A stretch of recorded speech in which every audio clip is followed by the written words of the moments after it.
राहुरीच्या विधानसभा पोटनिवडणुकीपूर्वी माजी मंत्री प्राजक्त तनपुरे यांच्या भोवती बऱ्याच राजकीय घडामोडी घडल्या।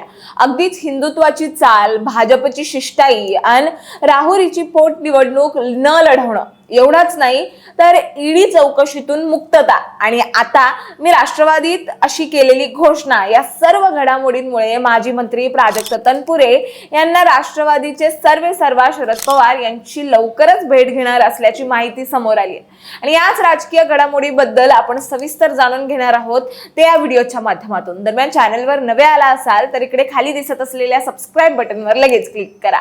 तर राहुरी विधानसभा मतदारसंघ अचानक महाराष्ट्राच्या राजकारणाच्या केंद्रस्थानी आला। कारण होतं ते म्हणजे भाजपचे नेते दिवंगत शिवाजीराव कर्डिले यांच्या निधनामुळे राहुरी विधानसभेची जागा रिक्त झाली होती।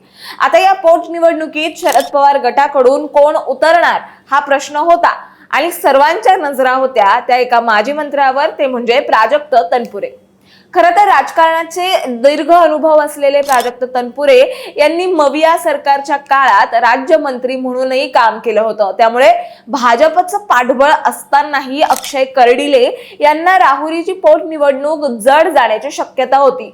म्हणजे जरी या दोघांमध्ये निवडणूक झाली असती तर खूप कमी फरकाने कोणा एकाचा विजय झाला असता आणि दोघात एकदम काटेकी टक्कर झाली असती। मात्र सोमवारी सकाळी भाजपचे प्रदेशाध्यक्ष रवींद्र चव्हाण आणि अहिल्यानगरचे पालकमंत्री राधाकृष्ण विखे पाटील हे दोन अनुभवी नेते प्राजक्त तनपुरे यांच्या भेटीला पोहोचले। यानंतर या दोघांमध्ये बराच काळ बंद दाराआड चर्चा झाली आणि मग पुढे जे घडलं ते खरोखरच अविश्वसनीय होतं। देवेंद्र फडणवीस यांच्यासारख्या महाराष्ट्राचे संपूर्ण राजकारण चालवणाऱ्या मोठ्या नेत्यानं शब्द दिल्यानं प्राजक्त तनपुरे हे राहुरी पोटनिवडणुकीत जिंकण्याची चांगली शक्यता असतानाही त्यांनी माघार घ्यायला ते तयार झाल्याचं राजकीय जाणकारांकडून सांगितलं जात आहे। आणि एवढंच नाही तर या दरम्यान बऱ्याच चर्चा राजकीय वर्तुळात रंगल्या की लवकरच तनपुरे हे भाजप प्रवेश करणार आहेत। परिणामी तनपुरे यांनी अर्ज दाखल न केल्याने शरद पवारांच्या राष्ट्रवादी पक्षातून गोविंदराव मोकाटे यांनी पक्षाचे जिल्हाध्यक्ष संदीप वरपे यांच्या सोबत उमेदवारी अर्ज दाखल केला। त्यामुळे राहुरीत अक्षय कर्डिले विरुद्ध गोविंदराव मोकाटे असा थेट सामना रंगला।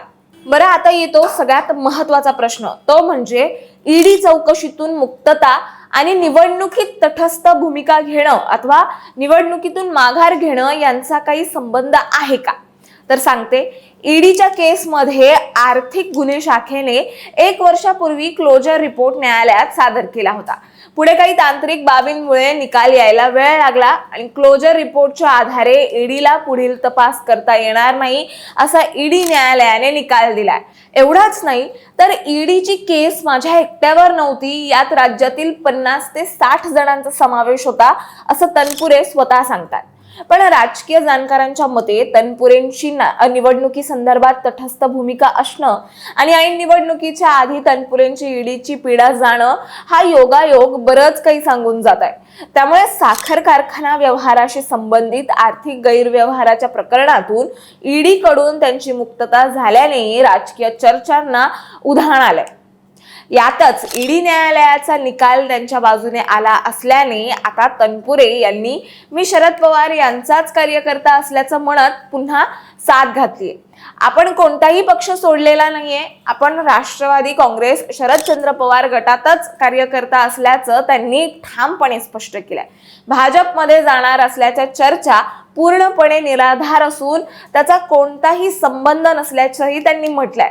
आणि राहुरी पोटनिवडणुकीपासून तनपुरे काहीसे दूर राहिल्याचं चित्र आपल्याला दिसत होतं। यावर त्यांनी स्पष्टीकरण देताना सांगितलंय की ही फक्त पोटनिवडणूक असल्यामुळे सरकारच्या सत्ता समीकरणावर त्याचा काहीही परिणाम होणार नव्हता। शिवाय कर्डिले यांच्या निधनामुळे या निवडणुकीला दुःखाची छाया आहे, त्यामुळे राजकीय आक्रमकता न दाखवता सामंजस्याची भूमिका घेण्याचा निर्णय त्यांनी घेतला। त्यामुळे आता तनपुरे यांनी शरद पवार यांची लवकरच भेट घेणार असल्याचं सूत्रांकडून माहिती मिळाली। शेवटी काय, निवडणूक टाळणं, बंद दाराआड झालेली चर्चा, ईडीतून सुटका आणि मग मी तर पवारांचाच माणूस आहे असं म्हणणं, हे सगळं योगायोग आहे का की हा एक मोठा बुद्धिबळाचा डाव आहे? तुम्हाला याबद्दल काय वाटतं हे आम्हाला कमेंटमध्ये नक्की सांगा आणि अशाच माहितीपूर्वक व्हिडिओ बघण्यासाठी लगेचच सबस्क्राईब करा प्राईम टाइम महाराष्ट्रला.